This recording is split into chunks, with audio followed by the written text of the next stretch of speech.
तभी राजा अपने सैनिकों को आदेश देता है कि जाओ, सेठ के लड़के की बहू को तुरंत दरबार में हाजिर किया जाए। दोस्तों, इस बात को कपोतक पक्षी अपनी पत्नी से कह रहा है और उनकी पत्नी बड़े ध्यान से और बड़ी गौर से सुन रही है। तभी राजा के सैनिक सेठ के लड़के की पत्नी के पास जाते हैं और उनसे कहते हैं कि तुम्हें महाराज ने दरबार में हाजिर होने का हुक्म दिया है और तुम दरबार में चलो। तभी सेठ के लड़के की पत्नी कहती है कि भाई, आप सबसे पहले अपने राजा से ये पूछकर आइए कि उन्होंने मुझे किस रूप में बुलाया है, बेटी के रूप में बुलाया है या बहू के रूप में बुलाया है या माँ के रूप में बुलाया है, किस रूप में उसने मुझे दरबार में बुलाया है। तभी सैनिक वापस राजा के पास में जाते हैं और राजा से कहते हैं कि महाराज, सेठ के लड़के की पत्नी ने ये कहकर वापस भेजा है कि आपने उसे किस रूप में बुलाया है, बेटी के रूप में बुलाया है या बहू के रूप में बुलाया है या फिर माँ के रूप में बुलाया है। तभी राजा बड़ा सोच में पड़ जाता है कि अब मैं बुलाऊं तो किस रूप में बुलाऊं। राजा अपने मंत्रियों से सलाह लेता है तो मंत्री उसको सलाह देते हैं कि महाराज, सेठ हमारे नगर का सेठ है और इसकी बेटी की बहू हमारी भी बहू लगती है, इसलिए आप उसको दरबार में बहू के रूप में बुलाइए। तभी राजा अपने सैनिकों को आदेश देता है और कहता है कि पालकी लेकर जाओ और बहू के रूप में उसको लेके आओ। तभी राजा के सैनिक फिर से पालकी लेकर सेठ के लड़के के घर पहुंचते हैं और सेठ के लड़के की पत्नी से कहते हैं कि महाराज ने तुम्हें बहू के रूप में बुलाया है। तो दोस्तों, इस बात को कपोतक पक्षी अपनी पत्नी से कह रहा है और उसकी पत्नी बड़ी गौर से सुन रही है। सैनिकों की इतनी बात सुनने के बाद सेठ के लड़के की पत्नी तुरंत पालकी में बैठ जाती है और सैनिक पालकी उठाकर राजा के दरबार में ले जाते हैं। सेठ के लड़के की पत्नी राजा के दरबार में हाजिर हो जाती है। तब राजा उससे सवाल करता है, क्या तुम चरित्रहीन हो? तुम्हारा पति विदेश कमाता है और तुम पराये मर्दों के संग घूमती हो। ऐसा हमारे राज्य में नहीं हो सकता। यदि आप ऐसा काम करोगी तो हमारे राज्य को छोड़कर जाना पड़ेगा या फिर तुम्हें सजा दी जाएगी।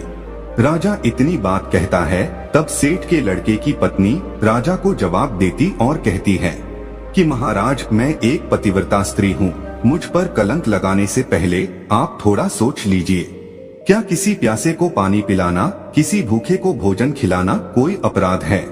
यदि आपके राज्य में ऐसा संविधान है कि किसी भूखे को भोजन खिलाना या प्यासे को पानी पिलाना अपराध है, तो हाँ, मैंने अपराध किया है और ये अपराध मैं बार बार करूंगी।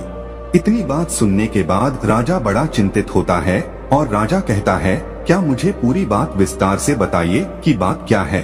तब वो महिला सेठ के लड़के की पत्नी राजा को पूरी सच्चाई कहती है कि महाराज, मैं पनघट पर स्नान कर रही थी, तभी 3 राह चलने वाले व्यक्ति आते हैं और वो कहते कि हमें प्यास लग रही है, हमें पानी पिला दीजिए। उस वक्त मेरे बदन पे इतने पर्याप्त कपड़े नहीं थे कि उनके समक्ष में खड़ी होकर उनको पानी पिला दूं, इसीलिए मैंने बैठे बैठे उन लोगों से इतने कठिन सवाल पूछे कि वो जवाब नहीं दे सके। उसके बाद उनको मैंने अपने घर भेजा। उसके बाद मैं कपड़े पहनकर अपने घर आई। घर आने के बाद उन लोगों को मैंने पानी पिलाकर वहाँ से भेज दिया। अब इसमें मैंने गलत क्या किया है? उस महिला की इतनी बात सुनने के बाद राजा कहता है कि तुमने ऐसे कौन से कठिन 3 सवाल पूछे, वो सवाल हमें भी बताइए।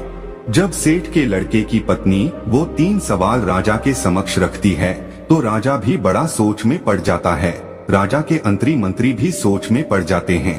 उनसे भी इन तीनों सवालों के कोई जवाब नहीं लगते हैं। अंत में राजा परेशान हो जाता है और 3 सवालों के उत्तर जानने का बड़ा इच्छुक होता है। तभी राजा सेठ के लड़के की पत्नी से कहता है कि बहुरानी, हमको इन प्रश्नों के उत्तर नहीं आते हैं। हमारे किसी भी विद्वान पंडित के पास इन प्रश्नों के उत्तर नहीं हैं। हमारे किसी भी मंत्री के पास इन प्रश्नों के उत्तर नहीं हैं। तो फिर आप ही हमें इन प्रश्नों के उत्तर बता दीजिए।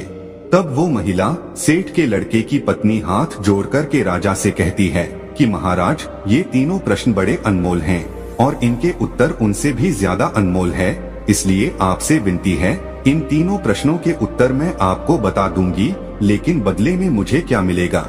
वो महिला कहती है कि महाराज, यदि सौदा हो तो बराबर का हो। वो महिला सेठ के लड़के की पत्नी बड़ी चतुराई से अपने दिमाग का इस्तेमाल करती है तभी राजा बड़ी सोच में पड़ जाता है और अंततः राजा परेशान हो जाता है। सोचने लगता है कि तीनों प्रश्न बड़े अनमोल है और इन तीनों प्रश्नों का उत्तर भी बड़ा अनमोल है, इनको जानना बहुत जरूरी है। यही सोचकर राजा कहता है, दोस्तों कहते हैं ना कि जो राजा मूर्ख हो उसको कोई भी लूट सकता है, और आधा राज्य पे आप शासन करोगी और आधे पे हम करेंगे।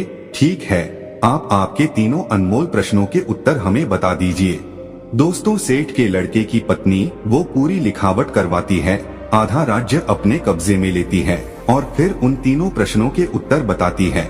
और वो कहती है कि महाराज, अब गौर से सुनो तीनों प्रश्नों के उत्तर।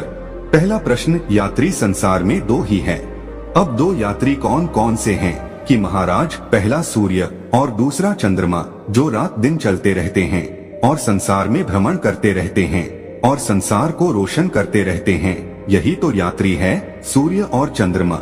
दूसरा सवाल कि महाराज, अनपढ़ और गवार दो चीज है, वह है अन्न और पानी, जो हर किसी के साथ में रहते हैं, विद्वान लोगों के साथ भी रहते हैं और मूर्ख से मूर्ख लोगों के साथ भी रहते हैं, उनका लालन पालन करते रहते हैं।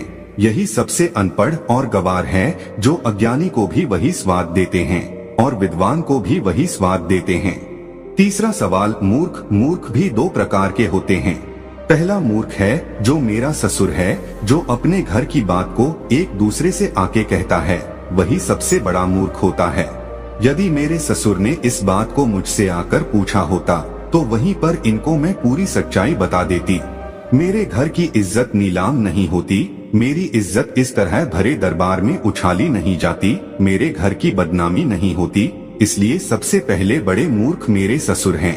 तब राजा कहता कि दूसरा कौन है? तब महिला कहती है कि महाराज, दूसरे सबसे बड़े मूर्ख आप हैं।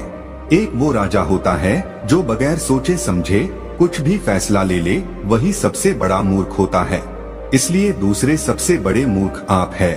आप भी एक ऐसे मूर्ख हैं जो मेरे 3 सवालों के बदले में मुझे आधा राज्य दे दिया, तो आप भी सबसे बड़े मूर्ख हैं। तो दोस्तों, अब राजा को गुस्सा बहुत आता है, लेकिन वो कुछ नहीं कर सकता, क्योंकि अब वो भी महारानी है, आधे राज्य की महारानी है, आधे सेना उसकी है, आधा राज्य उसका है। अब राजा कुछ नहीं कर सकता था। तो दोस्तों, इस तरीके से अपने दिमाग का सदुपयोग करते हुए उस सेठ के लड़के की पत्नी एक महारानी बन जाती है। तब कपोतक पक्षी अपनी पत्नी से कहता है कि प्रिय, सबसे बड़ा मूर्ख वही होता है जो अपने घर की बात को बाहर निकाल दे, अपनी घर की बात को अन्य लोगों से कहे, अपनी घर की बात को एक दूसरे से कहता रहे, अपनी घर की बात को अपने घर में ना रखे, वही सबसे बड़ा मूर्ख होता है। और दूसरा मूर्ख वो होता है जो किसी के कहने पर भी अपना सब कुछ लुटा दे। ये 2 प्रकार के ऐसे मूर्ख होते हैं, इनका कुछ नहीं हो सकता। तब कपोतक की पत्नी की ये बात समझ में आती है कि संसार में मूर्ख कौन होता है। इसीलिए कहते हैं कि अपने दिमाग का सही समय आने पर जो बंदा सही उपयोग करता है, वो अपने जीवन में हमेशा कामयाबी पाता है। इसीलिए दोस्तों, हमेशा अपने दिमाग को सही जगह और सही निशाना लगाकर की चलाइए, आप कभी भी फेल नहीं हो सकते। जो लोग अपने दिमाग का सही सदुपयोग नहीं करते हैं, वो लोग हमेशा पीछे रहते हैं और एक दिन ऐसा आता है कि उनका पतन हो जाता है। इसलिए अपने दिमाग का, अपनी बुद्धि का सही उपयोग करें। हम उम्मीद करते हैं कि दोस्तों, इस कहानी से आप ढेर सारी प्रेरणा लेंगे। तो दोस्तों, यह कहानी आपको कैसी लगी हमें कमेंट सेक्शन में जरूर बताना, और अच्छी लगी हो तो इस चैनल को सब्सक्राइब जरूर कर लेना।